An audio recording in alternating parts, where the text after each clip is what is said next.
যে জামাতকে রাজনৈতিকভাবে নির্মূল করতে হবে। বিএনপির মহাসচিব জনাব মির্জা ফখরুল ইসলাম আলমগীর তিনি একটি প্রোগ্রামে বলেছেন যে জুলাই সনদ এবং গণভোটের রায় বাস্তবায়নকে কেন্দ্র করে 11 দল দেশকে অস্থিতিশীল করতে চাচ্ছে।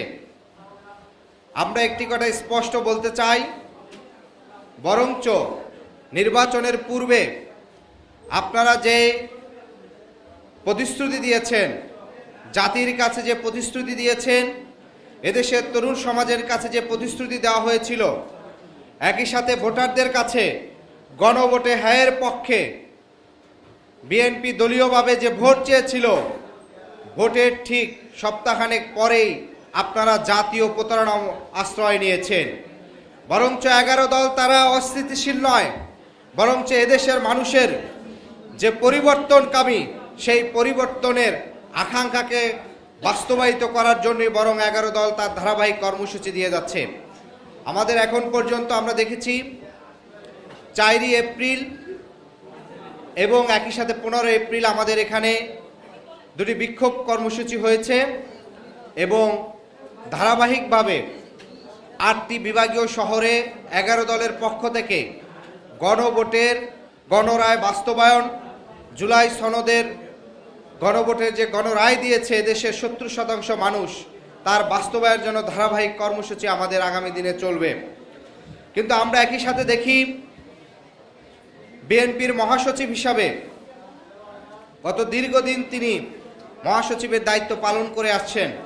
রাজনৈতিক অঙ্গনে একজন সজ্জন ব্যক্তি হিসাবে তিনি পরিচিত, কিন্তু একই সাথে মন্ত্রিত্ব পাওয়ার পরে তার কিছু বক্তব্য বিরোধী দল এবং সরকার দলের বাহিরে সকল দলকে আমাদেরকে আতঙ্কিত করে। আমরা দেখেছি যে তিনি এই অস্থিতিশীল বলার পূর্বেও তিনি বলেছিলেন যে জামাতকে রাজনৈতিকভাবে নির্মূল করতে হবে। আমরা দেখেছি যে বিএনপির অনেক এমপিরা বলেছেন যে রাজনৈতিকভাবে মোকাবেলা বলতে গিয়ে তিনি আসলে নির্মূল বলেছেন। কোনো একটি দলকে রাজনৈতিকভাবে নির্মূল করা হচ্ছে সবচেয়ে বেশি নিপীড়নের সর্বোচ্চ জায়গাটি ব্যবহার করা। অর্থাৎ একটি সংগঠন রাজনৈতিকভাবে যখন নির্মূলের ঘোষণা দেওয়া হয়, তখন ওই দলের সাংগঠনিক স্ট্রাকচার, ওই দলের আর্থিক কাঠামো, তাদের যে সামাজিক অবস্থান, প্রত্যেকটি জায়গায় নির্মূলের মাধ্যমেই মূলত রাজনৈতিক নির্মূল বাস্তবায়ন করা হয়।